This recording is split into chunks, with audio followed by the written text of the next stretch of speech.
أَلَا نَرْضَى الدَّنِيَّةَ فِي دِينِنَا? Aren't those people the disbelievers, and we are the believers? We are the followers of the straight path. Why would you nod our heads down? And Abu Bakr radiyallahu anhu reminded him, Ya Umar, innahu Rasulullah, falzam gharzah. This is the messenger of Allah. Follow his steps. Follow the straight path, even if you don't see it. Even if it's foggy, stick and hold tight to it. I ask Allah subhanahu wa ta'ala to hold us and give us steadfastness to keep walking and going and living and dying on as-sirat al-mustaqim. جزاكم الله خيرا. بارك الله لي ولكم وصلى الله وسلم على نبينا محمد وعلى آله وصحبه أجمعين.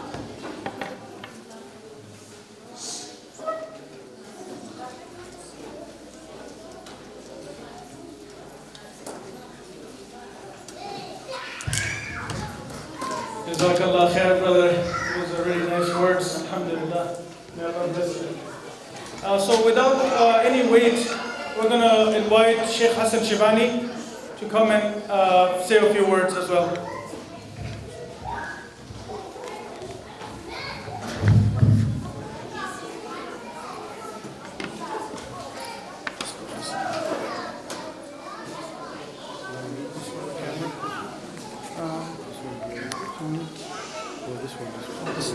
This speaker, yes.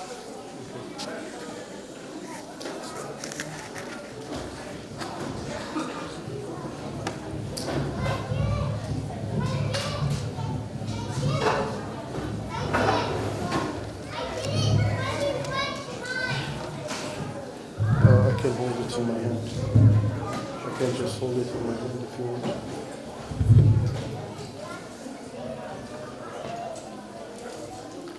طيب السلام عليكم ورحمة الله وبركاته.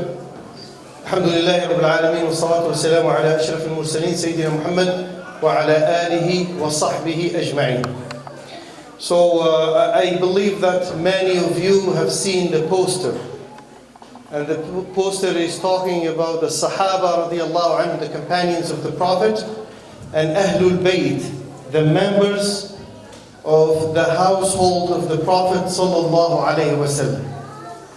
And I will try tonight to prove to you, bi'idhnillahi ta'ala, with the permission of Allah, that they were one community. It was one united community. That there was no enmity, no disagreement between the Sahaba, the companions of the Prophet, and between the members of his household, Ahlul Bayt. And to begin with, before I have to confirm something, and I need to confirm it later on, that the members of his household, Ahlul Bayt, were among the Sahaba. Whether they were his cousins, his uncles, his grandchildren, his son-in-law, Ali radiallahu anhu, his daughters, they lived with him and they spent time with him. So they were part of the Sahaba. It's one community. But for the sake of clarification, we're going to talk a little bit about the Sahaba and then about the family of the Prophet sallallahu alaihi wasallam. And I will try, as I said, to prove to you that they used to love each other and they had a great relationship. And I would like to start with the hadith of al-Thaqalayn. What is the hadith of al-Thaqalayn? Is a hadith, or the story of this hadith took place in a place called Ghadir Khum. It's a place between Mecca, the city of Mecca, and Medina. It's located around between 160 to 180 kilometers north of Mecca. And there Rasulullah sallallahu alayhi wasallam gave a long speech. But from this speech I will take the first hadith, hadith al-Thaqalayn, and a second hadith about Ali radiyallahu anhu, may Allah be pleased with him. So the hadith of al-Thaqalayn was narrated by Zayd ibn Arqam radiyallahu anhu. And it is found in Sahih Muslim, in which Rasulullah sallallahu alayhi wa sallam said, وَأَنَا تَارِكٌ فِيكُمْ ثَقَلَيْنِ, I am leaving among you two weighty things. I am leaving, because he said, I am a human and the messenger of my Lord will come. He meant the angel of death.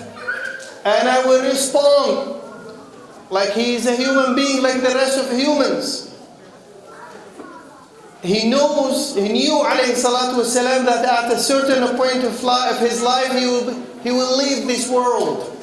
So he wanted to advise and admonish the Sahaba, the people who were with him in Ghadir Khum. So he said, I am leaving among you two weighty things. وَأَنَا تَارِكٌ فِيكُمْ ثَقَلَيْنِ. They are weighty. Two things that are weighty, that are heavy. So he said, كِتَابُ اللَّهِ فِيهِ الْهُدَى وَالنُّورِ. كِتَابُ اللَّهِ فَاسْتَمْسِكُوا بِهِ فَخُذُوا بِهِ وَاسْتَمْسِكُوا بِهِ. He said, the first among the two, I need your attention. Ya Akhwan, if I need your attention. These are very critical matters. You need to focus. Without understanding, we don't get access to the guidance, the right guidance. So if you can keep your children beside you, I need your attention.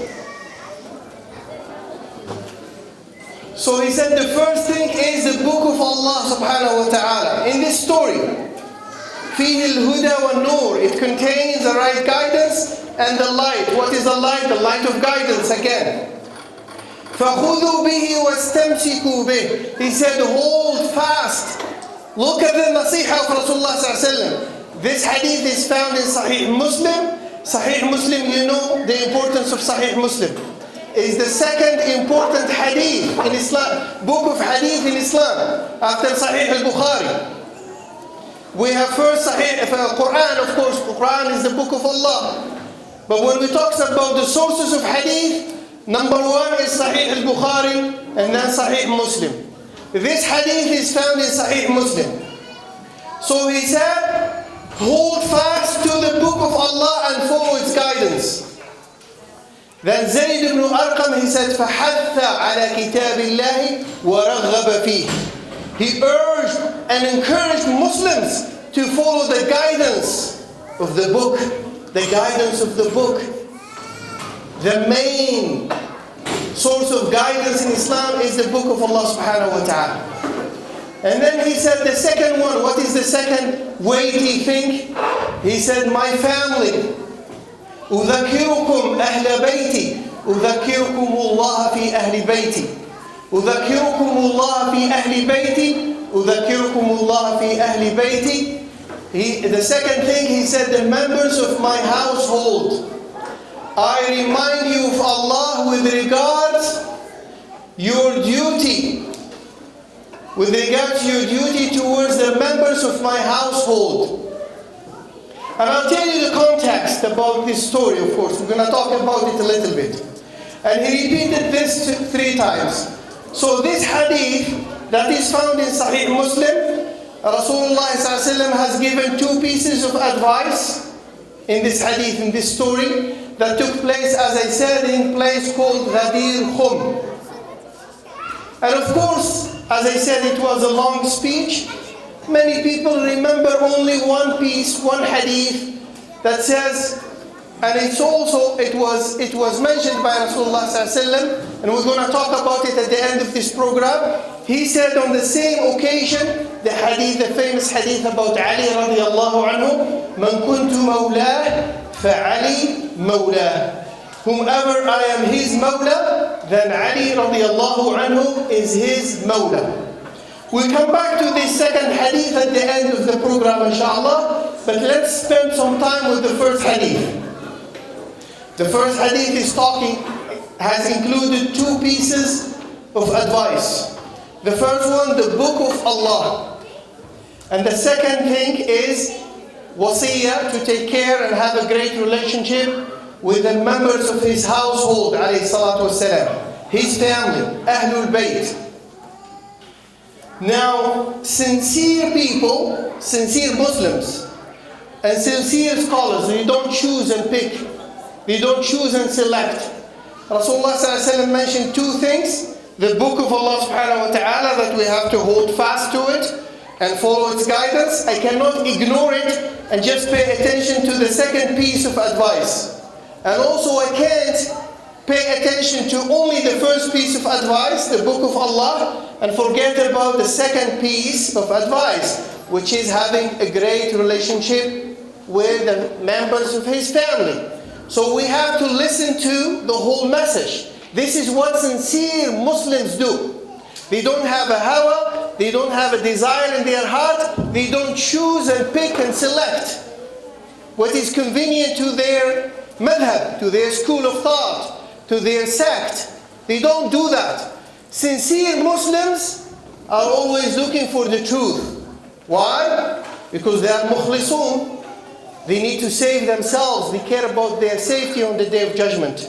Our Imam, Sheikh Muhammad Ilyas, recited Surah, in the first rak'ah, Surah Taha, the second rak'ah, Surah Al-Ikhlas. Why Surah Al-Ikhlas? It's talking about Allah subhanahu wa ta'ala. Ikhlas is sincerity. Without sincerity, we will not be able to save ourselves on the Day of Judgment. We have to be sincere to Allah who created us. As you shouldn't care about anyone else, your safety should be number one priority.